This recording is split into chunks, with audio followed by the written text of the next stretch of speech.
वल्लभ जय गिरिवरधारी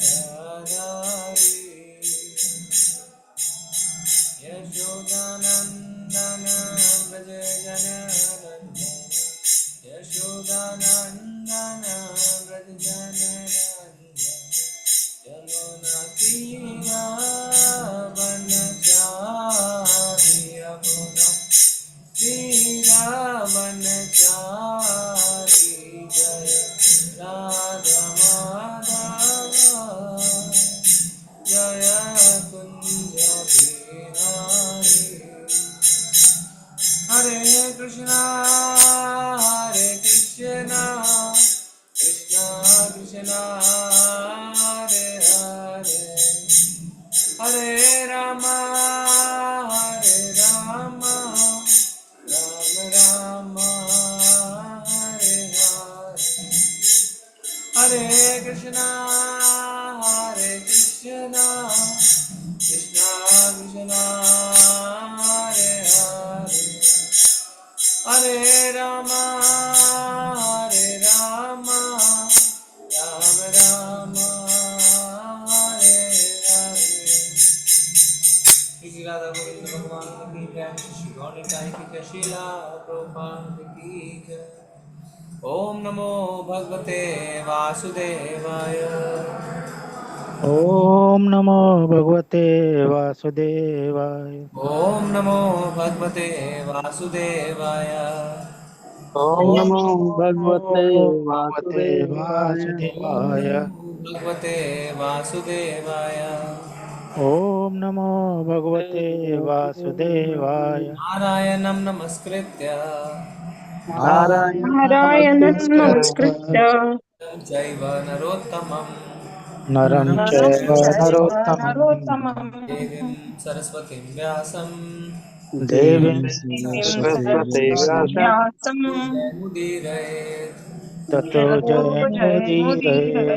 नष्टप्रायेषु भद्रेषु नष्टप्रायेषु नष्टप्रायेषु भद्रेषु अभद्रेषु नित्यं भागवत सेवया नित्यं नित्यं भगवत भागवत सेवया सेवया तमाश्लोके भगवते भगवते उत्तमाश्लोके श्लोके उत्तमाश्लोके भक्तिर्भवति नैष्टिकी भक्तिर्भवति भक्तिर्भवति नैष्ठिकी। नैष्ठिकी। भागवतम स्कंद 2 अध्याय 10 श्लोक संख्या 20। माता जी स्क्रीन पे लगा सकते हैं। चलिए श्लोक के लिए मैं ये वाला लगा लेता हूँ, फिर आप लगा दीजिएगा, ठीक है? लगा रहे लगाइए।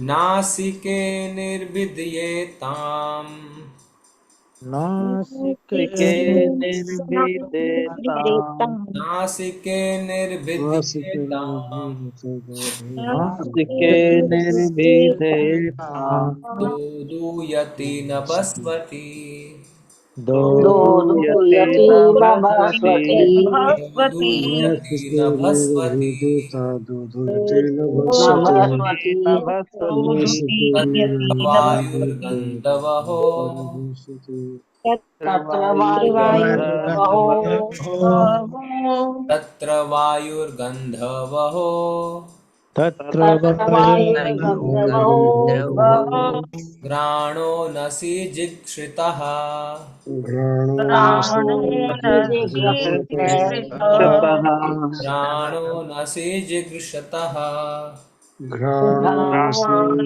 क्षतः जिगीषतः नासिके निर्विद्येताम् नासिके नासिके निर्विद्यताम् निर्भीदेताम् दोधूयति न बस्वती दोदुयति नमस्वती नभस्ति तत्र वायुर्गन्धवहो तत्र तत्र वायुर्गन्धवः घ्राणो नसिजिगृषतः क्षतः नासिके निर्विद्येताम् नासिके निर्विद्येताम् दोधूयति न बस्वती दोदुयति बस्वती नभस्वति तत्र वायुर्गन्धवहो तत्वायुर्गन्धर्वो प्राणो नसि जिगृषतः। घ्राणो पढ़िए, कौन पढ़ेंगे? हरे कृष्ण प्रभु जी। नासिके निर्भिद्यतां दोधुयति नभस्वति तत्र वायुर्गन्धवहो घ्राणो नसि जिघ्रीक्षतः। हरे कृष्ण।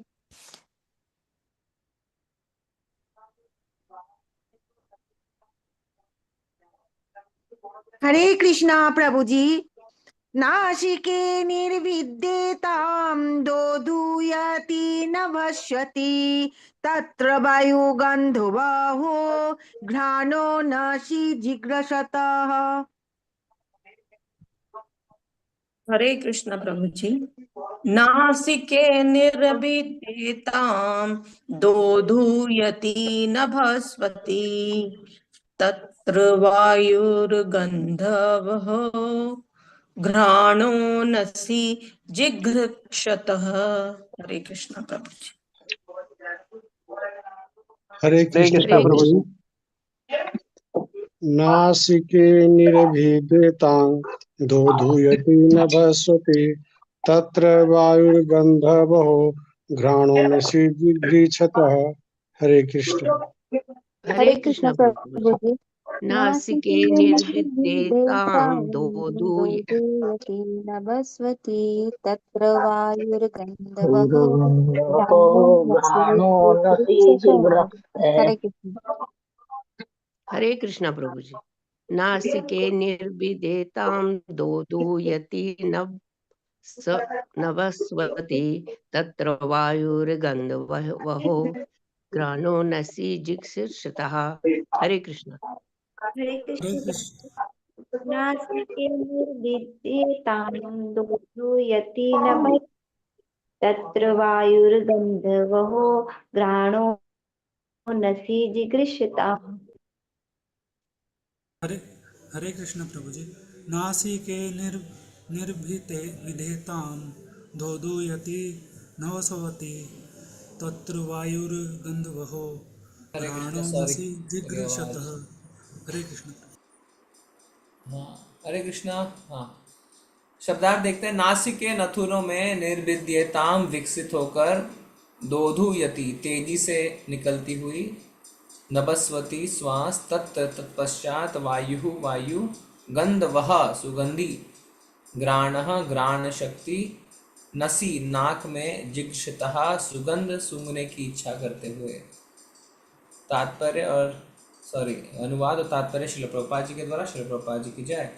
तत्पश्चात जब परम पुरुष को सुगंधी सूंघने की इच्छा हुई तो नथुने तथा श्वास घ्राणेन्द्रिय तथा सुगंधियों की उत्पत्ति हुई और सुगंधि को वहन करने वाली वायु के अधिष्ठाता देव भी प्रकट हुए। कृपया दोहराएं।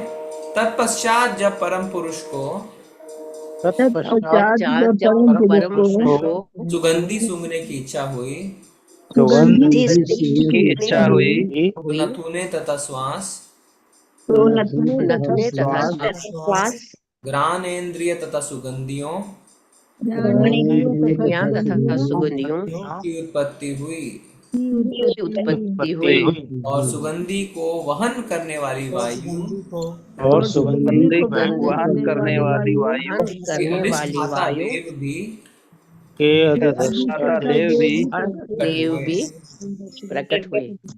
जी पढ़िए। माता जी करिए।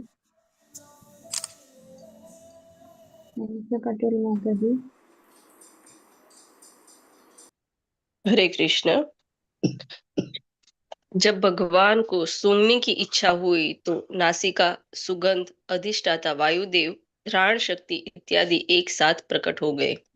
उपनिषदों में आए इस कथन की वैदिक मंत्रों द्वारा पुष्टि होती है कि जीवात्मा द्वारा कोई कार्य करने से पूर्व ईश्वर प्रत्येक वस्तु के लिए इच्छा प्रकट करते हैं। जीवात्मा तभी देख सकता है जब ईश्वर देख रहा हो। जीवात्मा तभी सूंघ सकता है जब ईश्वर सूंघे।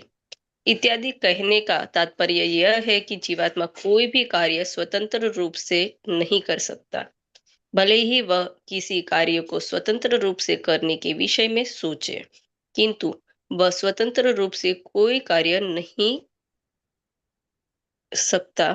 भगवत कृपा से सोचने की स्वतंत्रता तो है, किंतु कार्य रूप में उसकी परिणति भगवत कृपा से ही होती है।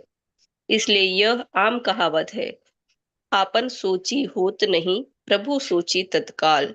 सारी व्याख्या का विषय है कि जीवात्मा परतंत्र है और परमेश्वर पूर्ण स्वतंत्र है। जो अल्पज्ञानी पुरुष अपने को ईश्वर के समकक्ष बताते हैं, उन्हें पहले अपने आप को स्वतंत्र तथा परम सिद्ध प्रमाणित करना चाहिए, तब उन्हें ईश्वर से अपनी एकात्मता का दावा प्रमाणित करना चाहिए। हरे कृष्ण। धन्यवाद माता जी।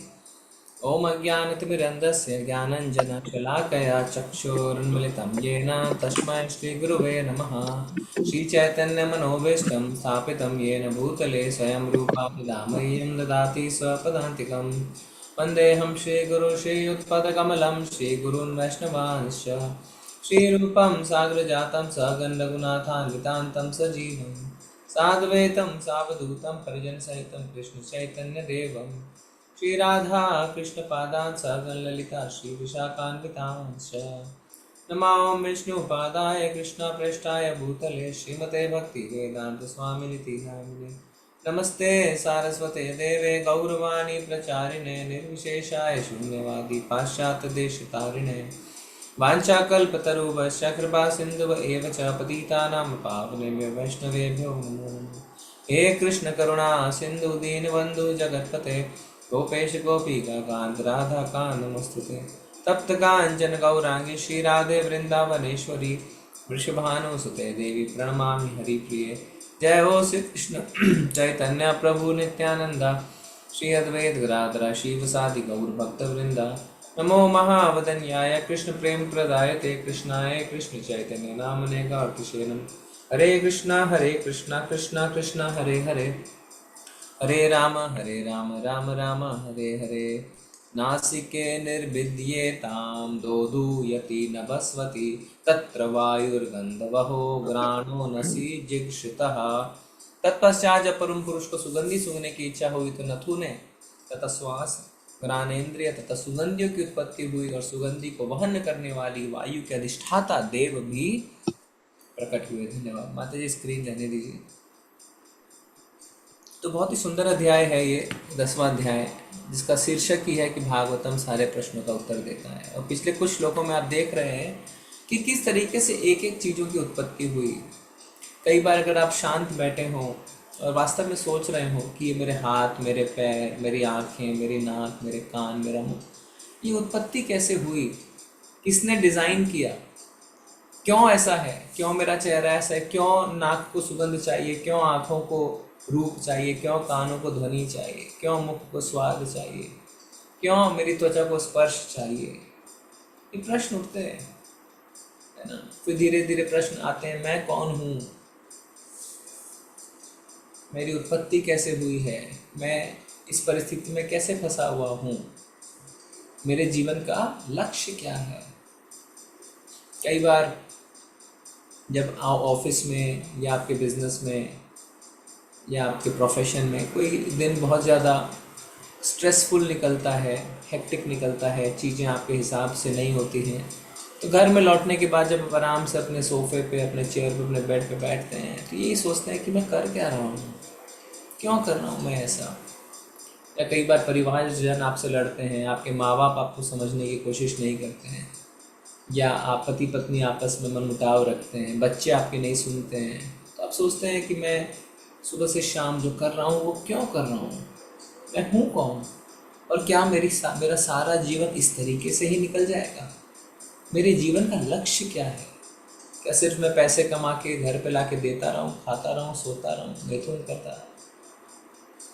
तो ये जो जिज्ञासाएं होती है उसे कहते हैं ब्रह्म जिज्ञासा, अतः तो ब्रह्म जिज्ञासा। प्रभुपाद जी बताते हैं कि जब तक मनुष्य इन जिज्ञासाओं को नहीं करता तब तक मनुष्य का जीवन परफेक्ट नहीं हो सकता। तो जब आप ये जिज्ञासा करते हैं तो आपको लगता है अरे मेरी आंखें बनी कैसे, मेरा नाक बना कैसे। तो इन श्लोकों में हमें बहुत सुंदर उत्तर मिल रहा है, सच्चाई पता चल रही है। और धीरे धीरे हम देखिए, जिस अज्ञानता में थे, ओम अज्ञानतिमिरन्धस्य ज्ञानांजनशलाकया, हमारे गुरु हमारे आगे ज्ञान की रोशनी टॉर्च लेके खड़े हो जाकर हम सब कुछ देख पाते हैं। देख पाने का अर्थ है हृदय में ज्ञान प्रकाशित होता है। हो सकता है हमने विज्ञान, सो कॉल्ड विज्ञान, साइंस में पढ़ा हो अलग अलग चीज़ें, थ्योरी ऑफ इवोल्यूशन, कि किस तरीके से मनुष्य का शरीर उत्पन्न हुआ, पर उसका जवाब जो है वो पूरी तरीके से संतोषजनक नहीं है। वो किसी के मानसिक चिंतन है, और ऐसा होते हुए हमने देखा नहीं है। ऐसा हमने देखा नहीं कि ऐसा हो रहा है। पर यहाँ पे एक श्लोकों में, इन श्लोकों में श्रीमद् भागवतम, जिसे अमल पुराण कहा जाता है, भागवत महापुराण कहा जाता है, उसमें कोई व्यक्ति, कोई परम पुरुष इस बात का दावा कर रहा है कि मेरे कारण है। तो आपको इस बात को स्वीकार करना पड़ेगा। तो पिछले कुछ श्लोकों में देखा जा रहा है क्या, भगवान के बारे में बताया जा रहा है कि जब भगवान को भूख लगी और प्यास लगी तो मुख अपने आप बन गया। तो मुंह कैसे बना, क्यों बना, कैसे बना और क्यों बना, दोनों का उत्तर आपको मिल रहा है। आवश्यकता क्या है इस जीभ की, आवश्यकता क्या है इस पेट की, आवश्यकता क्या है इस मुंह की। कई बार जब आदमी गरीबी से गुजरता है, दिक्कत है, तो बोलता है ये भगवान ने पापी पेट क्यों बनाया, ऐसे शब्दों का इस्तेमाल करते हैं। क्यों बनाया, क्यों मुझे रोज खाना है, क्यों मेरे जीभ स्वाद के पीछे भाग रही है, क्यों मेरी आंखें सुंदर सुंदर रूप के पीछे भाग रही हैं। तो उसका उत्तर मिल रहा है क्योंकि भगवान की इच्छा हुई, इसीलिए हुआ। भगवान की इच्छा हुई कुछ खाने की, भगवान की इच्छा हुई कुछ पीने की, इसीलिए मुख को बनाया गया। देखिए, क्वेश्चन बहुत बड़ा है पर जवाब बिल्कुल साधारण और बिल्कुल ऑथोरिटेटिव, इसमें कोई किंतु परंतु नहीं। और प्रभुपाद जी इसीलिए इस श्लोक के तात्पर्य बता रहे हैं, पहले भगवान की इच्छा हुई इसीलिए हम इच्छा करते हैं। वास्तव में जो हमारी इच्छाएं हम कर रहे हैं, छोटी छोटी इच्छाएं, वो इच्छा भगवान कर चुके हैं। क्योंकि हम क्या है, ममे वांशो जीवलोके जीवभूता सनातन, हम भगवान के अंश हैं। हम कुछ भी ऐसा नहीं कर सकते जो भगवान से पृथक है। फिर बता रहे हैं 18वें श्लोक में कि इसीलिए जीभा जो है वो बनी, जिससे अलग अलग स्वाद को भगवान चख सके। भगवान की इच्छा हुई अलग अलग स्वाद चखने की, इसलिए जीभा बनाई गई। फिर भगवान को बोलने की इच्छा हुई, इसीलिए हमारा क्या हुआ, मुख बनाया गया। और फिर इस श्लोक में हम देख रहे हैं कि भगवान को कुछ सूंघने की इच्छा हुई, इसीलिए हमारे नाक और सुगंध बनाई गई। और जब चीजें बनती है तो पूरा इकोसिस्टम बन जाता है। पूरा इकोसिस्टम मतलब सुगंध भी बन गई, नाक भी बन गया, सुगंध को ले जाने वाली हवा भी बन गई, और इसका अधिष्ठाता देव भी उत्पन्न हो गया। देखिए आप, तो कोई भी चीजें अगर बन रही हैं वो भगवान की इच्छा से हो रही है। भगवान चाहते थे इसीलिए।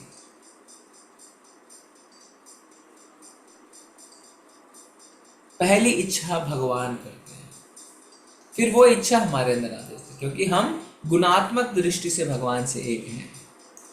प्रभुपाद जी समझा रहे हैं हमारा कोई स्वतंत्र अस्तित्व नहीं है। एक बहुत ही सुंदर कहावत है अंग्रेजी में, मैन प्रपोजेस गॉड डिस्पोजेस, जिसको यहाँ पे कहा गया है, आपन सोची होत नहीं प्रभु सोची तत्काल।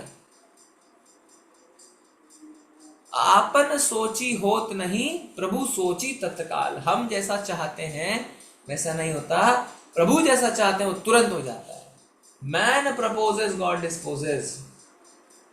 कई लोग सोचते हैं नहीं हम पूरी तरीके से स्वतंत्र हैं। अगर आप पूरी तरीके से स्वतंत्र हैं तो फिर सारी चीजें आपके कंट्रोल में क्यों नहीं है? आप जैसा चाहते हैं चीजें वैसा क्यों नहीं हो रही हैं? तत्काल अगर आप चाहते हैं कुछ करना तो ऐसा क्यों नहीं होता है?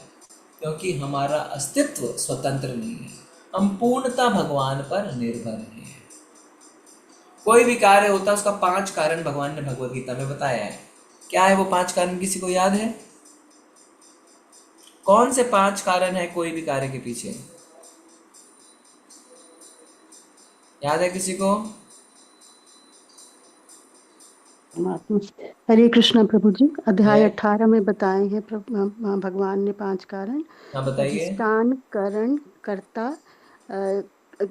और चेष्टा और परमात्मा। स्थान, कर्ता, चेष्टा, भगवान और 5वां करण, इंद्रिय जिसको कहते हैं। इंद्रियां। Very good.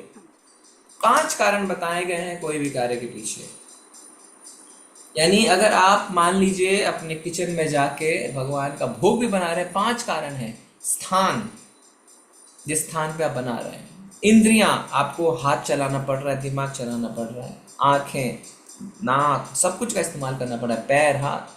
चेष्टा मतलब स्थान भी है, इंद्रिया भी है, पर आपकी चेष्टा ही नहीं है बनाने की तो हम नहीं बना सकते हैं। कर्ता, आप खुद, और भगवान, यानी इन सब के होते हुए भी भगवान की कृपा के बिना आप कार्य नहीं कर सकते। तो कोई कह नहीं सकता कि हम पूरी तरीके से स्वतंत्र हैं। अगर आप पूरी तरीके से स्वतंत्र होते तो एक ही कारण होता, आप खुद, पर 5 कारण बताए गए हैं, उसमें से भगवान भी एक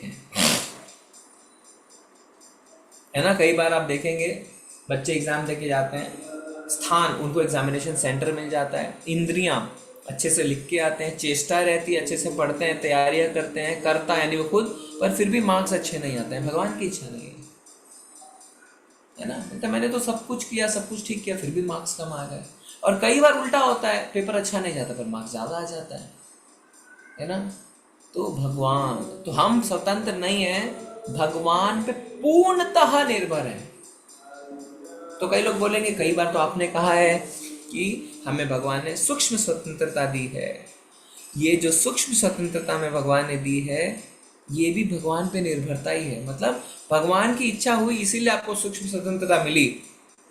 जैसे मान लीजिए मैं स्वतंत्र हूँ कि मैं अपने पैरों से कहीं भी चल के जा सकता हूँ, पर जो व्यक्ति अपंग है, जो व्यक्ति को जिसको लकवा मार गया, स्ट्रोक में है, तो क्या वो अपने पैरों से कहीं चल के जा सकते हैं? नहीं। तो भगवान की अगर इच्छा होती है तो तुरंत उस स्वतंत्रता को खींच सकते हैं। हमें लगता है हम पूर्णतः स्वतंत्र हैं, पर हम पूर्णतः उल्टा, पूर्णतः हम डिपेंडेंट हैं भगवान के ऊपर। तो कितना सुंदर श्लोक है, पता चला क्यों चीजें डेवलप हुई? क्योंकि भगवान की इच्छा हुई।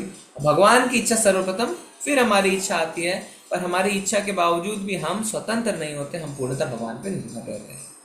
ठीक है, अगला श्लोक। इस प्रकार जब सारी वस्तुएं अंधकार में विद्यमान थी तो भगवान की अपने आप को तथा जो कुछ उन्होंने रचा था उन सबको देखने की इच्छा हुई। तब आंखें, प्रकाशमान सूर्यदेव, देखने की शक्ति तथा दिखने वाली वस्तु, ये सभी प्रकट हुई। तो देखिए अब सब कुछ हो गया। हम तो अंधकार में थे, ब्रह्मा जी ने कहा था ना अंधकार, मुझे कुछ नहीं दिख रहा है, तो उन्हें सुनाई दिया तप। अब भगवान को देखने की इच्छा हुई, क्या क्या रचना हुई है, चलो देखते हैं। तो क्या क्या, जैसे ही इच्छा प्रकट हुई, क्या लिखा था ऊपर? भगवान सोची तत्काल, तुरंत हो जाता है। तो तुम्हारी आंखें बन गई, यानी फिर प्रकाशमान सूर्यदेव, अरे अंधेरे में कैसे देखेंगे, तो सूर्यदेव बन गए जिससे रोशनी मिल सके। देखने की शक्ति और दिखने वाली वस्तु, क्या देखेंगे, तो वस्तुएं, सारी वस्तुएं भी बन गई। ये सब अपने आप प्रकट हो गया। तात्पर्य पढ़िए माता जी।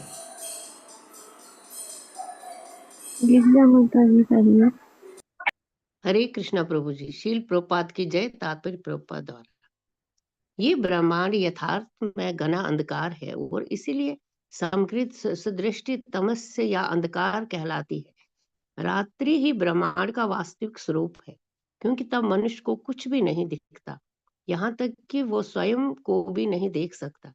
श्री भगवान ने अपने अहेतु की कृपा से सर्वप्रथम अपने आप को तथा अपनी सारी सृष्टि को देखना चाहा। इस तरह सूर्य प्रकट हुआ, समस्त जीवों में देखने की शक्ति उत्पन्न हुई और दिखने वाली वस्तुएं भी प्रकट हुई। इसका अर्थ ये हुआ कि सूर्य की सृष्टि के बाद ही सारा व्यवहार जगत दिखाई देने पड़ा। हरे कृष्ण। जी, तो भगवान को देखने की इच्छा हुई, सूर्य देव प्रकट हो गए और उसके बाद सब कुछ देखा जा सका। देखिए यहाँ पे एक हमारा बहुत बड़ा जो डाउट है क्लियर होता है। लिखा है रात्रि ही ब्रह्मांड का वास्तविक स्वरूप है। कई बार ये चर्चाएं होती है ना कि रोशनी या रात्रि कौन सा असली स्वरूप है। क्लियर है डाउट, रात्रि ही वास्तविक स्वरूप है। उस रात्रि को दूर करने के लिए हमें एजेंट चाहिए, वो एजेंट है सूर्यदेव। पर रात्रि लाने के लिए कुछ स्पेशल नहीं करना है आपको, समझ रहे हैं? रात्रि अपने आप है, डिफॉल्ट पोजीशन जो है, जो वास्तविक स्वरूप है वो है रात्रि। उसको हटाने के लिए सूर्यदेव को बनाया गया। उल्टा नहीं है कि वास्तविक स्वरूप तो उजाला उजाला ही है और अंधेरा लाने के लिए सूर्यदेव को ढका गया, ऐसा नहीं है, उल्टा है। वास्तविक स्वरूप अंधकार है और अंधकार में लिखा है हम खुद को ही नहीं देख सकते तो हम दूसरी चीजों को क्या देखेंगे। तो भगवान की इच्छा हुई चलो देखते हैं। उसमें लिखा अपने आप को देखने की। देखिए लिख रहे हैं स्वयं को भी देखना चाहते थे। तो सूर्य देव की रचना हुई, हमारी आंखों की रचना हुई, देखने की शक्ति की रचना हुई और देखने की वस्तु। आंख खोल के सूर्य देव अगर हैं तो हम क्या क्या देखें, तो जितनी वस्तुएं हम देख पा रहे हैं उन सब की रचना हुई। महान ऋषियों द्वारा जानने की इच्छा विकसित होने से कान, सुनने की शक्ति, सुनने के अधिष्ठाता देव तथा सुनने की वस्तुएं प्रकट हुई। ऋषिगण आत्मा के विषय में सुनना चाह रहे थे। महान ऋषियों द्वारा जानने की इच्छा। अब से इतना कुछ हो रहा है तो ऋषियों को जानने की इच्छा हुई ना, कुछ पता चले तो जानेंगे कैसे? श्रवणम कीर्तनम स्मरणम विष्णु। पहले चीजें कंठस्थ करी जाती थी सुन के, तो इसीलिए कान बने। और ऋषिगण आत्मा के विषय में सुनना चाह रहे थे, वो जानना चाह रहे थे आत्मा के विषय में, तो कान बन गए। ठीक है, तात्पर्य पढ़िए। हरे कृष्णा, हरे कृष्णा। जय श्री प्रभुपाद की जय। तात्पर्य प्रभुपाद की जय। जैसा कि भगवत गीता में कहा गया है, ज्ञान के द्वारा प्रत्येक वस्तु के आश्रय रूप परमेश्वर के विषय में जानने का प्रयत्न करना चाहिए। ज्ञान का अर्थ केवल उन प्राकृतिक नियमों को ज्ञान नहीं है जो भगवान के निर्देश से कार्यों कर रही है। विज्ञानी प्रकृति में कार्यशील भौतिक नियमों के विषय में जानने के लिए उत्सुक रहते हैं। वे अपने से दूर अन्य ग्रहों में घटित होने वाली घटनाओं के विषय में रेडियो तथा टेलीविजन द्वारा सुनने के लिए उत्सुक रहते हैं, किंतु उन्हें ये समझना चाहिए कि भगवान ने सुनने की शक्ति अथवा सुनने के उपकरण उन्हें अपने विषय में या भगवान के विषय में सुनने के लिए भी प्रदान किए हैं। सुनने की शक्ति का गलत प्रयोग सांसारिक विषयों संबंधी शब्दों के सुनने में किया जाता है। महान ऋषिगण वैदिक ज्ञान के द्वारा केवल ईश्वर के विषय में सुनने के इच्छा रखते थे। श्रवण द्वारा ज्ञान ग्रहण करने की शुरुआत यही है। हाँ, देखिए कितना अच्छा लिखा है कि हमारे कानों की संवैधानिक स्थिति क्या है। आप कहेंगे सुनना, पर अगर आप देखें तो कानों की उत्पत्ति क्यों हुई? लिखा हुआ श्लोक के आखिरी लाइन में, ऋषिगण ने आत्मा के विषय में सुनना चाहा। तो जो चाहत थी उस इन्वेंशन के पीछे, कान के प्राकट्य के पीछे, वो थी आत्मा के बारे में, यानी भगवान परमात्मा के बारे में सुनना। पर हमने क्या किया? हमने उस सुनने की शक्ति को सांसारिक चीजें को सुनने में लगा दिया। पर कान की उत्पत्ति ये ऊट पटांग चीजें सुनने के लिए नहीं हुई है। कान की उत्पत्ति हुई है भगवान के विषय में सुनने। इसीलिए आप देखेंगे, आप अपनी कोई भी इंद्री को जब भगवान की सेवा में लगाते हैं, आपको हृदय में प्रसन्नता होती, असली प्रसन्नता, क्योंकि उस समय आप उससे असली कार्य करवा रहे हैं जिसके लिए उसकी उत्पत्ति हुई। जैसे मान लीजिए आंखों से आपने कोई बहुत ही गंदी चीज देख ली, इंटरनेट पे ना कितना कुछ गंदा गंदा है, आपका माइंड, मन डिस्टर्ब हो जाता है, क्योंकि आपकी आंखें वो सब देखने के लिए बनी नहीं है। आपकी आंखें बनी है भगवान का स्वरूप देखने के लिए। आप अपने मुख से जब किसी को गाली दे देते हैं, खूब गुस्सा करते हैं, ऊट पटांग के शब्द बोलते हैं, आप डिस्टर्ब हो जाते हैं। क्यों? आपका मुख ये सब शब्द बोलने के लिए बने ही नहीं है। आपका मुख बने हैं वेदों का अध्ययन करने के लिए, भगवान के नाम का जप करने के लिए, उनके यश गुण और उनके लीलाओं का चर्चा करने के लिए। इसी तरीके से हमारे कान जब ऊट पटांग की चीजें सुनते हैं तो हम डिस्टर्ब हो जाते हैं। हमारे कान इसलिए बने ही नहीं है, हमारे कान बने हैं भगवान के विषय में सुनने के लिए। तो जब जो चीज का उपयोग हम उसके वास्तविक रूप के लिए, वास्तविक चीज के लिए करते हैं, तब हमें असली प्रसन्नता होती है। तो देखिए, इन श्लोकों से हमें हमारे जो डीप क्वेश्चंस हैं या हमारे जो साइकोलॉजी है, हम जिस तरीके से बिहेव करते हैं, वो चीज़ समझाया जा रहा है हमें, है ना। कई बार हम समझ नहीं पाते हैं कि क्यों हम ये गंदी चीज़ों को देख के डिस्टर्ब हो रहे हैं, क्यों हम दूसरों के मुख से गंदे शब्दों को सुन के डिस्टर्ब हो रहे हैं, क्योंकि इन चीज़ों के लिए हमारी इंद्रियां नहीं बनी है। हमारी इंद्र की उत्पत्ति अलग कार्य के लिए हुई है ना। जवाब मिल रहा है आपको? देखिए, कोई भी कार्य जब हम अपनी इंद्र तुष्टि के लिए करते हैं, अपने सेंस ग्रेटिफिकेशन के लिए करते हैं, अपने हाथों को, पैरों को, देखिए मन में घबराहट रहती है।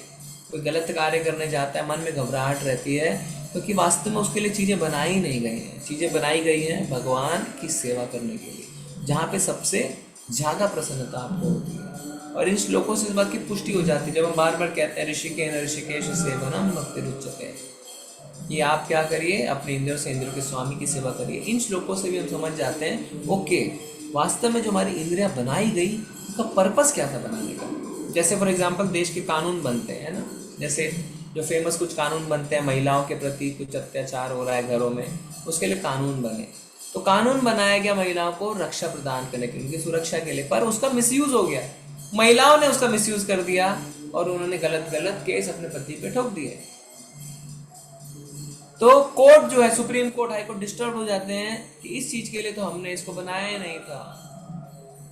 इसी तरीके से हम डिस्टर्ब, हमारा माइंड डिस्टर्ब हो जाता है। भगवान भी बड़े अजीब तरीके से हमें देखते हैं कि क्या कर रहे हैं, जो इंद्रियां मैंने उन्हें दी है, वो इंद्रियों को गलत कार्य में लगा रहा है। ये इंद्रियां तो मैंने इस कार्य के लिए उन्हें दी नहीं, मैंने तो ये इंद्रियां इसलिए दी कि जिससे वो मेरी सेवा में रत रह सके। ठीक है, अगला श्लोक देखते हैं। जब पदार्थ के भौतिक गुणों यथा कोमलता, कठोरता, उष्णता, शीतलता, हल्कापन तथा भारीपन को देखने की इच्छा हुई, तो अनुभूति की पृष्ठभूमि त्वचा के छिद्र, रोम तथा अनेक उनके अधिष्ठाता देवों, वृक्षों की उत्पत्ति हुई। त्वचा के भीतर तथा बाहर वायु की खोल है, जिसके माध्यम से स्पर्श का अनुभव होने लगा। तो यहाँ पे हमारी त्वचा, हमारा स्पर्श जो है वो क्यों उत्पन्न हो, उसके बारे में बता रहे हैं कि हम देखना चाहते थे कोई चीज कोमल है, कोई चीज कठोर है ना, कोई हल्का है, कोई भारी है, ठंडा है, गर्म है, ये सब त्वचा के माध्यम से हमें पता चलता है ना। तो इसकी अनुभूति करने के लिए त्वचा बनी। यस माता जी। लक्ष्मी देवी दासी माता जी करिए। हरे कृष्णा। तात्पर्य जगतगुरु शील प्रभुपाद द्वारा। जगतगुरु शील प्रभुपाद की जय। पदार्थ की कोमलता जैसे भौतिक गुण इंद्रिय अनुभूति के विषय है, अंतः भौतिक ज्ञान स्पर्श का विषय है। पदार्थ का ताप हाथ से स्पर्श करके जाना जा सकता है। किसी वस्तु का भार उसको हाथ में उठाकर ज्ञात किया जा सकता है, जिससे उसके भारीपन या हल्केपन का अनुमान लग सकता है। शरीर के त्वचा, छिद्र, रोमकूप तथा रोम, ये सब स्पर्श से अन्योन्यश्रित है। त्वचा के बाहर तथा भीतर बहने वाली वायु भी स्पर्श इंद्रिय का एक माध्यम है। यह स्पर्श इंद्रिय ज्ञान का स्रोत भी है। इसीलिए यह सुझाया जाता है कि जैसा ऊपर वर्णित है, भौतिक या शारीरिक ज्ञान आत्मज्ञान से अधीन है। आत्मज्ञान बढ़कर व्यवहारिक ज्ञान हो सकता है, किंतु भौतिक ज्ञान कभी आत्मज्ञान नहीं बन सकता। किंतु शरीर के रोमों तथा पृथ्वी के शरीर पर उगी वनस्पति में निकट का संबंध है। जैसा कि तृतीय स्कंद में कहा गया है, वनस्पतियां त्वचा के लिए पोषक है, भोजन के रूप में तथा औषधि के रूप में भी। वच्चैमस्य विनिभिन्नम विविशुधरम शयम औषधि। धन्यवाद माता जी। श्री प्रभुपाद देखिए की पता जय। जी पता चल रहा है त्वचा के बारे में प्रभुपाद ने अच्छे से समझा, और वृक्षों और त्वचा के बीच का संबंध बताया जा रहा है कि किस तरीके से वृक्षों के द्वारा उत्पत्त जो पदार्थ है उससे हमें त्वचा को पोषण मिलता है। पर जो ज़्यादा हमारे लिए इम्पोर्टेंट है वो ये जानना है कि किस तरीके से हमारी विभिन्न इंद्रियां, हमारा जो शरीर है वो उत्पन्न हुआ भगवान की इच्छा से। भगवान को देखने की इच्छा हुई, सुनने की इच्छा हुई, सुगंध लेने की इच्छा हुई, स्पर्श करने की इच्छा हुई, इसलिए सारी चीज़ें प्रकट हुई है, अन्यथा प्रकट नहीं हुई है। नहीं तो क्यों हमारा शरीर ऐसा होता है? हो सकता है ना आँख है, कुछ और भी हो सकता था ना, 5 इंद्रियां हैं, 10 इंद्रियां भी हो सकती थी, कुछ और एक लगा देते इधर उधर। नहीं है ऐसा। क्यों हम सब एक जैसे दिखते हैं? एक जैसे दिखते हैं कहने का मतलब है वही 2 आँख, 2 कान, 2 नाक, 2 मुंह, 2 पैर। क्यों ऐसा है? भगवान की इच्छा हुई ऐसा करने के लिए, इसलिए ऐसा है। और भगवान का शरीर अगर आप देखेंगे ढांचे रूप में तो हमारे जैसा ही है। इनफैक्ट हम भगवान के जैसे हैं। उनका इंद्रिय भौतिक, उनकी शरीर भौतिक नहीं है, और उनका भी ऐसा ही है ना। उनके फोटो देखते कोई अलग थोड़ी दिखते हैं। कई बार एलियंस के फोटो आते हैं तो आप देखते हैं अलग अलग तरह के शरीर हैं उनके, है ना। वो है, उनके भी हाथ पैर सब कुछ है, पर उनकी उंगलियां अलग हैं, उनका मुख अलग है, उनका कान अलग है, इत्यादि शरीर अलग है। पर मनुष्य का जो शरीर है वो भगवान से रिजेंबल करता है। क्यों ऐसा बना? क्यों 4 हाथ नहीं है? क्यों 5 हाथ नहीं है? बहुत सारे प्रश्न उठ सकते हैं आपके। क्यों कान यहाँ पे है? कान यहाँ पे भी तो हो सकता है। आंखें साइड में हो सकती थी। अरे प्रभु जी आंखें कोई साइड में होती है ना। आप देखिए गाय की आंखें तो साइड में ही है ना। गाय की आंखें कोई सामने थोड़ी है। अलग अलग शरीर में अलग अलग हो सकता है, पर भगवान की जैसी इच्छा हुई वैसे चीज़ें उत्पन्न हुई। और ये पूरी तरीके से संतोषजनक जवाब है, इसमें कोई किंतु परंतु नहीं। साइंस का जो जवाब है वो आगे पीछे हो सकता है ना, लॉजिक का एंटी लॉजिक हो सकता है, तर्क का वितर्क हो सकता है, पर ये जो उत्तर हमें मिल रहे हैं ये पूर्णतः हमें संतोष देने वाले हैं। मतलब पूरी तरीके से सेटिस्फैक्टरी आंसर है और इसमें कोई किंतु परंतु नहीं है। ठीक है, तो आई थिंक यहीं तक रखेंगे माता जी आज की चर्चा। इसको आप अनशेयर करिए। अब आप सबसे हम डिस्कशन ओपन कर सकते हैं कि ये जो हम कुछ श्लोक पढ़ रहे हैं, स्क्रीन हटा सकते हैं माता जी, कि हमारी आंखें, कान इत्यादि कैसे उत्पन्न हो रहे हैं। क्या किसी को भी ये इलॉजिकल लग रहा है या पूरी तरीके से आप कन्विंस्ड नहीं है, तो हम खुल के चर्चा कर सकते हैं, क्योंकि आपकी चर्चा, आपके प्रश्नों को सुन के और भी भक्त पूरी तरीके से दृढ़ रूप से चीज़ों में विश्वास कर सकते हैं, है ना। कि ऐसा किसी को लग रहा है ये क्या नॉनसेंस बातें हो रही हैं, हम तो इस बात को नहीं मानते, या कोई भी मन में संशय किसी को लग रहा है तो खुल के बता सकते हैं। या कोई किसी के पास लॉजिकल पे जवाब है इसको छोड़ के, किसी ने कुछ पढ़ रखा हो कहीं।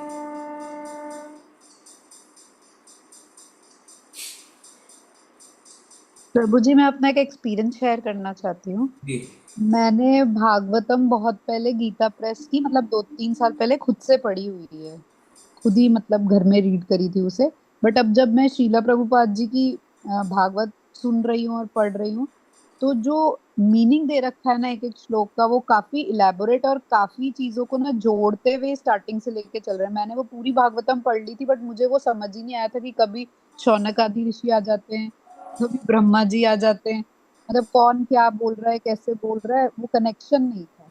अभी पूरा कनेक्शन अच्छे समझ में आ रहा है और ये पूरा एकदम फ्लो में चल रहा है, तो ये मुझे बहुत ही मतलब अच्छा लगा। और मेरा अभी मतलब आगे से आगे सुनने का इसको पूरा मन करता रहता है। जी जी जी, तो आज देखेंगे आप प्रभुपाद जी भी जब भगवद गीता का प्रीफेस उन्होंने लिखा, आमुख, उसमें यही बातें लिखी हैं। उन्होंने बताया कि मैंने क्यों भगवद गीता अंग्रेजी में लिखी, उन्होंने ऐसा बताया। तो उन्होंने कहा एक अमेरिकन औरत मेरे पास आई और कहा कि मुझे कौन सी भगवत गीता पढ़नी चाहिए अंग्रेजी में। तो प्रभुपाद ने कहा कि हालांकि बहुत सारी भगवत गीता मार्केट में थी अंग्रेजी में, पर कोई भी एक भी ऐसी भगवत गीता नहीं थी जिसमें जो लेखक है उसने अपने मनोधर्म को बीच में ना डाल दिया। यानी वो भगवान से दूर हो गए और अपनी इच्छा को उसमें उन्होंने प्रकट कर दिया। पर ये जो भगवत गीता मैंने लिखी, प्रभुपाद ऐसे कह रहे हैं, इसको हमने यथारूप में प्रकट किया एज इट इज। और उन्होंने बताया कि जब पहली बार मेरी भगवत गीता छपी तो मात्र 400 पन्ने ही छापे। जो पब्लिशर्स थे मैकमिलन ने पहली बार भगवत गीता छापी थी, कटाई छटाई कर दी गई। पर जब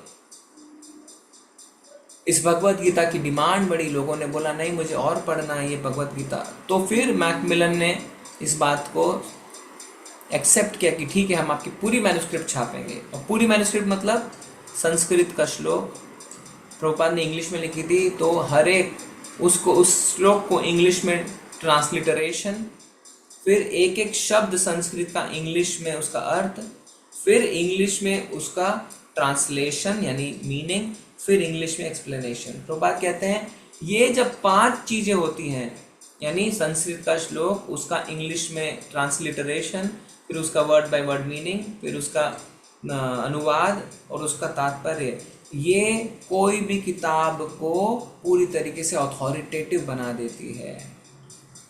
अथॉरिटी है ना, और डीप अंडरस्टैंडिंग में काम आती है, क्योंकि कोई भी आपको कहीं डाउट हो आप रेफर करके देख सकते हैं। तो प्रभुपाद ने कहा ये ओरिजिनल जो मेरी स्कीम थी, इसी में मैंने सारी अपनी किताबें लिखी हैं, चाहे श्रीमद् भागवतम हो, चाहे श्री उपनिषद हो, ईशोपनिषद हो, जिससे पूर्णता इसको अथॉरिटेटिव बनाया जा सके। इसीलिए इतनी प्रीतियां होने के बाद, इतनी सारी कॉपीज होने के बाद भी प्रभुपाद जी के द्वारा समझाई गई भगवत गीता श्रीमद् भागवतम दुनिया में सबसे ज़्यादा पढ़े जाने वाली है, क्योंकि इसको पढ़ के जो पाठक है, जो स्टूडेंट है, वो पूर्णतः विषय को समझ पाता है। और साथ ही साथ क्योंकि प्रभुपाद जी ने यथारूप में चीज़ों को समझाया है, तो पाठक कहीं ना कहीं अपने जीवन को समर्पित करने का निर्णय करता है, और उसके कारण कई ऐसे शिक्षक मिल जाते हैं जो इन सब्जेक्ट को और अच्छी तरीके से समझा पाते हैं। प्रीचिंग है ना, ISKCON is a missionary movement, जो प्रीच करता है, जो बताता है चीज़ों को और समझाता है। अन्यथा क्या लोग सिर्फ किताबें निकाल के रख देते हैं पर लोग समझ नहीं पाते हैं। तो ये एक कारण है, ये प्रभुपाद जी की कृपा है कि ऐसा संभव हो पा रहा है। ठीक है माता जी? ठीक है, और किसी को कुछ हरे है? कृष्ण जी माता। हरे कृष्ण प्रभु जी। प्रभु जी जैसा कि अभी आपने समझाया ना, हमारी निर्भरता पूर्णतः भगवान के ऊपर, तो ऐसे भी बोलते हैं ना, भगवान की इच्छा के बिना एक पत्ता भी नहीं हिलता। जी। और सूक्ष्म स्वतंत्रता भी। प्रभु जी इसको थोड़ा सा और एक्सप्लेन कर दीजिए थोड़ा सा। जी जी, तो वही हमने चर्चा भी करी थी क्लास में कि जो स्वतंत्रता हमें मिली है ना, वो भी भगवान की इच्छा से मिली है। मतलब अगर भगवान चाहे तो तुरंत आपकी वो स्वतंत्रता छीन सकते हैं। मतलब जो सूक्ष्म स्वतंत्रता है वो भगवान से इंडिपेंडेंट नहीं हो गई है। मतलब आप उस स्वतंत्रता को मिसयूज करते जाएंगे, भगवान कुछ नहीं कर सकते हैं। भगवान पूरी तरीके से अरे मैंने तो इसको स्वतंत्रता दे दिया, मैं क्या। जैसे शिव जी ने जब भस्मासुर को वरदान दिया कि आप जिसके सर पे हाथ रखेंगे वो भस्म हो जाएगा, तो वो शिव जी के पीछे भागने लगा। पर अब शिव जी इस पोजीशन में नहीं थे कि उस वरदान को वापस ले सकें। तो ये जो है ये पूर्ण निर्भरता नहीं है। पर भगवान कभी भी ऐसी सिचुएशन में नहीं रहते हैं। भगवान हमेशा ऐसी सिचुएशन में है कि वो हर एक चीज को कंट्रोल कर सकें। तो जो स्वतंत्रता मिली उसको भी पूर्णतः भगवान वापस ले सकते हैं। उदाहरण, जब ब्रह्मास्त्र चलाया गया है ना, आपने पढ़ा ना, युद्ध जब खत्म हो गया तो किसके गर्भ में बच्चा पल रहा था? उत्तरा के गर्भ में कौन पल रहा था? परीक्षित जी महाराज। उसको मारने के लिए किसने ब्रह्मास्त्र चलाया था? अश्वत्थामा ने। हम क्या पढ़ते हैं कि ब्रह्मास्त्र चलने के बाद तो इसका कोई तोड़ नहीं है, पर भगवान ने क्या किया? भगवान ने खुद गर्भ में प्रवेश करके ब्रह्मास्त्र से उसकी रक्षा कर दी। तो अश्वत्थामा को ये स्वतंत्रता थी कि वो ब्रह्मास्त्र चला सके, पर भगवान फिर भी उस सिचुएशन को कंट्रोल में कर सकते थे। उन्होंने पर्सनली जाके गर्भ में परीक्षित महाराज की रक्षा कर दी। तो ये स्वतंत्रता है, पर भगवान कभी भी चाहे तो स्वतंत्रता को ब्रेक कर सकते हैं और उसको कंट्रोल कर सकते हैं। ठीक ठीक है, इसीलिए पूर्ण स्वतंत्रता नहीं है, पूर्ण डिपेंडेंसी है, निर्भरता है। थैंक यू प्रभु जी, बहुत बहुत धन्यवाद जी। पर ये जो सारी चर्चाएं हो रही हैं, ये आप सबको इस पे पूरी तरीके से विश्वास है कि आपको लग रहा है कि चलो पढ़ रहे हैं चलो पढ़ लेते हैं? नहीं प्रभु जी, पूरा विश्वास है। से पढ़ रहे हैं हम। विश्वास के बिना तो विश्वास है प्रभु जी। कंटिन्यू नहीं हो सकती। जो साइंटिफिक बैंड ऑफ माइंड के हैं, है ना, स्पेशली साइंटिस्ट हैं, डॉक्टर्स हैं, लॉयर्स हैं, जो लॉजिकली चीज़ों को सोचते हैं, वो इन चीज़ों पे कम विश्वास करते हैं। ऐसा है, किसी को ऐसा लग रहा है कि प्रभु जी लॉजिकल नहीं लग रहा है? नहीं, क्योंकि प्रभु जी जब बताते हैं ना किसी को तो वो प्रश्न करते हैं कि तो फिर हमारी स्वतंत्रता का क्या, फिर तो भगवान के एक तरफा व्यवहार हो गया, कोई मतलब इस तरीके के क्वेश्चन उठते हैं, इसलिए मैंने थोड़ा सा क्लियर किया ठीक है। देखिए क्या है, सपोज मान लीजिए कोई डॉक्टर है, वो पता है क्या लिखा है यार, ये सब उटपटांग की चीज़ें। जब बच्चा पैदा होता है, फीटस रहता है वूम में, तो अपने आप चीज़ें होती हैं। अब उनसे अगर हम प्रश्न किया जाए कि किस तरीके से पिता का वीर है और माता के गर्भ में जाके बच्चा उत्पन्न कर सकता है, किस तरीके से हमारा शरीर, क्यों वैसा ही शरीर उत्पन्न हो रहा है, उसका जवाब नहीं है हमारे पास जवाब।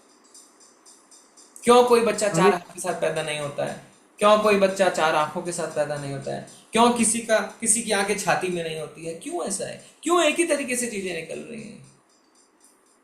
इसका जवाब नहीं दे पाएंगे ना।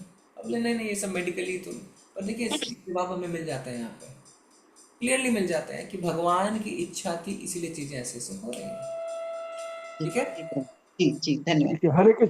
हरे कृष्ण प्रभु जी। प्रभु जी आप, हरे कृष्ण प्रभु जी, आप जब हमको भागवतम पढ़ाते हैं और समझाते हैं प्रभु जी 100% समझ जाती है, अदरवाइज बीच में कभी कभी कुछ होता है तो गड़बड़ हो जाती है प्रभु। नहीं ऐसा नहीं है प्रभु जी, देखिए नहीं, आप ये जो आप पढ़ाने का तरीका प्रभु जी, और आप अटेंडेंस भी देख लीजिए, उसमें काफी फर्क है। और बाकी हरे को हर चीज नहीं आती है प्रभु जी। भागवतम भी जो चीजें जो आप जिस हिसाब से समझाते हैं बिल्कुल 100%, और आप पूरा अच्छे से समझाते हैं, एक एक चीज दिमाग में डालते हुए आगे जाते हैं। हरे कृष्ण प्रभु जी, ये मेरी रीडिंग है, आई एम सॉरी, मैं एक आपको बता रहा हूँ, यानी जो मेरा जो एक्सपीरियंस आपको बता रहा हूँ प्रभु जी। हरे कृष्ण प्रभु जी। क्या है कि क्योंकि आप अभी शाम को क्लास में आते हैं, आप सुन रहे हैं, आपको अच्छा लग रहा है, अभी आपको ऐसे हजारों और प्रभु जी सीनियर डिवोटीज, ब्रह्मचारी और सन्यासी मिल जाएंगे, इनकी क्लास आप एक बार सुन लेंगे, पूर्णतः जीवन तुरंत बदल जाएगा। तो क्योंकि हम जहाँ तक हम कनेक्ट हो पा रहे हैं, हमको वही अच्छा लगता है, पर जब हम और आगे और लोगों से कनेक्ट होंगे, है ना, तो किसका कहाँ पे इंस्पिरेशन मिल जाए वो भगवान की कृपा है, हमें स्वीकार कर लेना चाहिए। पर देखिए क्या है, स्टेप बाय स्टेप चीज़ें होती हैं। तो जैसे कहते हैं ना कि LKG के बच्चों को हम एल्गोरिदम नहीं सिखा सकते, तो what we deserve is what we get. तो हो सकता है कि लो क्वालिटी क्लासें हम कर रहे हैं क्योंकि हम वो डिजर्व कर रहे हैं, पर जब हमारी चेतना शुद्ध हो जाएगी तो आपको भगवान एक हायर क्वालिटी टीचर से मिला देंगे, फिर और हायर क्वालिटी, है ना, आपको देखिए सन्यासी हैं, महाराज हैं, तो वैसे वैसे चीज़ें हम कनेक्ट हो जाएंगे। तो कई बार मुझे लगता है कि, है ना, कोई देखो उनका एसोसिएशन कितने अच्छे वहाँ पे सीनियर डिवोटीज़ के साथ है, वो उस मंदिर में है, महाराज रहते हैं, फिर मेरे को ये लगता है कि मैं अभी जो डिज़र्व करता हूँ वही मिल रहा है, क्योंकि उस हायर चेतना में जाने के लिए मैं अभी तैयार नहीं हूँ। तो हो सकता है अगले कुछ जन्मों में भगवान की कृपा रही तो हायर चेतना मिलेगी और शुद्धता आएगी, तब हायर डिवोटीज और बड़े जो चेतना वाले डिवोटीज उनके साथ एसोसिएशन, पर अभी उनके साथ हम खुश हो जाएंगे, इसीलिए भगवान कह रहे हैं कि यहीं रहो। ऐसा है, ठीक है। ठीक है, तो चलेंगे फिर। आप सबका बहुत बहुत धन्यवाद। हम कल नित्यानंद त्रयोदशी का सेलिब्रेशन हुआ टेंपल में। नित्यानंद त्रयोदशी यानी बलराम जी का जन्मदिन, और इस्कॉन में ये बहुत बड़ा दिन माना जाता है। तो कल शाम को काफ़ी भक्त मंदिर में आए, भगवान गौरांग महाप्रभु और नित्यानंद प्रभु का अभिषेक हुआ, प्रसाद वितरण हुआ, काफ़ी कीर्तन हुआ। तो आप सब भी कोशिश करिए कि जो ऐसे बड़े बड़े दिन हैं जो हमारे आध्यात्मिक जीवन में प्रगति के लिए मददगार हैं। आप अगर यहाँ मैंगलोर नहीं आ सकते हैं तो कोई भी आपका जो निकट में इस्कॉन टेम्पल है वहाँ जाने का अवश्य प्रयास करते रहें। जैसे कल क्लास नहीं थी तो ऑनलाइन आप सबने देखा होगा, नहीं भी देख पाए तो आप मंदिर में जाने की कोशिश करिए, क्योंकि वहाँ पे भी, क्योंकि इस्कॉन का वर्ल्ड वाइड एक ही प्रोग्राम रहता है हर मंदिर में, है ना। प्रभु जी हम लोग गए थे, मंदिर गए थे ना। कौन से मंदिर गए थे माता जी? यहीं के इस्कॉन मंदिर में, जबलपुर के इस्कॉन टेम्पल में। जबलपुर में इस्कॉन मंदिर में गए थे। प्रोग्राम होता, बहुत अच्छा बात जी। तो सबको अभिषेक करने का सौभाग्य मिला। अरे वेरी नाइस। सबको नहीं मिलता है अभिषेक करने का सौभाग्य। उन लोग ने ऐसा करा था कि सब जितने लोग आए थे सबको उन्होंने चांस दिया था अभिषेक करने में। बड़े आप लोग भाग्यशाली हैं, क्योंकि जनरली हर मंदिर में अभिषेक करने का सौभाग्य सबको प्राप्त नहीं होता। पर वो बड़ी बात नहीं है जो नहीं भी कर पाए, बड़ी बात है आप देखिए, आप भगवान की प्रसन्नता चाह रहे हैं, भगवान का अभिषेक हो रहा है, भगवान प्रसन्न है, और क्या चाहिए जी, है ना। क्योंकि कई बार होता है कि हमें लगता है हम अभिषेक नहीं कर पाए। अच्छा देखो, जिन्होंने कलश सेवा करी उन्हीं को अभिषेक करने का मौका मिला। देखिए मैं आपको खुल के बता रहा हूँ, होता क्या है कि मंदिर की सेवाएं जारी रखने के लिए लक्ष्मी चाहिए जी। और जिस व्यक्ति के पास लक्ष्मी है वो देता है, तो वो कहीं ना कहीं अगर हम उसको थोड़ा मान सम्मान देते हैं तो वो प्रेरित होता है और ज़्यादा सेवा करने के लिए। इस बात को कई बार लोग गलत नज़रिए से देखते हैं कि वहाँ पे तो वीआईपी कल्चर है, वहाँ पे तो पैसों का बोलबाला। ऐसा बिल्कुल नहीं है। क्यों? व्यक्ति अपनी सेवा पैसों से, समय से, शरीर से, मन से, हर तरीके से कर सकता है। मनसा वाचा कर्मणा। जो व्यक्ति शरीर से सेवा नहीं दे पा रहा है वो पैसे से सेवा कर रहा है। पर आपको किसने रोका है कि आप शरीर से सेवा नहीं कर सकते? कर सकते हैं। आप जाइए मंदिर में और आपकी सिंसेरिटी देखेंगे तो आप और बड़ी बड़ी सेवाएं कर सकते हैं। आप भगवान के लिए खुद अपने हाथों से भोग बना सकते हैं। पर हमारा स्वभाव रहता है कि हम देखो पैसे वालों की पूछ हो रही, अरे ठीक है उन्होंने लक्ष्मी दी, पर आप भी जाके, हमारे पास लक्ष्मी नहीं भी हो सकती है पर आप शारीरिक रूप से सेवा दे सकते हैं, प्रचार कार्य में मदद कर सकते हैं ना। बहुत सारी चीज़ें जो आप कर सकते हैं, पर हम वो करना नहीं चाहते हैं। भगवान मौका जरूर देते हैं। और होता क्या है कि शास्त्र बताते हैं कि जिसके पास लक्ष्मी है, संपत्ति है, उसने कोई ना कोई पुण्य कार्य कर रखे हैं, इसीलिए उसके पास आज संपत्ति है। और ऐसे व्यक्तियों का हमें सम्मान करना चाहिए। उसको चापलूसी मत देखिए। वो चापलूसी तब है जब उसके पैसों को हम निजी सुख में लगा लें। अगर मंदिर का प्रेसिडेंट जो एक ब्रह्मचारी है, अगर वो किसी सम्मानित व्यक्ति से लक्ष्मी लाके मंदिर तैयार करके भगवान की सेवा में लगा रहा है और खुद उसका जीवन वैसे का वैसा ही है, तो इसमें गलत क्या है? क्यों? मान लीजिए हम जूम पे, इस्कॉन मंदिर से हमारे यहाँ से जूम पे क्लासें होती हैं, महीनों में हम लाखों रुपए जूम को देने पड़ते हैं। ये पैसे कहाँ से आएंगे? अगर पैसे नहीं आएंगे तो आप सब इस क्लास से कैसे जुड़ पाएंगे? तो वो व्यक्ति जिनके पास लक्ष्मी है, उनके पैसे भक्तों की सेवा में ही लग रहे हैं। मंदिर में पैसे कहाँ लगते हैं? भगवान के श्रृंगार पे लगते हैं, प्रसाद वितरण में लगते हैं, प्रीचिंग में लगते हैं, मंदिर को डेकोरेशन करने में लगते हैं, फेस्टिवल ऑर्गेनाइज करने में लगते हैं। कोई ब्रह्मचारी अपने पर्सनल अकाउंट में ले जाके थोड़ी रखता है पैसों को, है ना। तो हाँ, इसी तरीके से हमें हमेशा ओपन माइंडेड रहना चाहिए कि कौन किस तरीके से भगवान की सेवा में जुड़ सके, उस तरीके से उसे जोड़ना चाहिए। कोई लोग पैसों से जुड़ सकते हैं, कोई लोग अपने शारीरिक सेवा से, कोई अपने मन से, कोई अपने कर्मों से। जिस तरीके से संभव हो उस तरीके से जुड़े और जो जुड़ रहा है उसका सम्मान करें। ये ना सोचें कि गलत तरीके से हम डायरेक्शन में सोचें। ठीक है जी, ठीक है। चलें फिर आज, या किसी और को कोई चर्चा, कोई प्रश्न नहीं है? धन्यवाद। वांछा कल्पतरुभ्यश्च कृपा सिन्धुभ्येव च पतितानां पावनेभ्यो वैष्णवेभ्यो नमो नमः। अनंत कोटि वैष्णव वृंद की जय। आचार्य शिला हरिदास ठाकुर की जय। शिला प्रभुपाद ग्रंथ राज श्रीमद् भागवत जय। हरे कृष्णा प्रभु जी।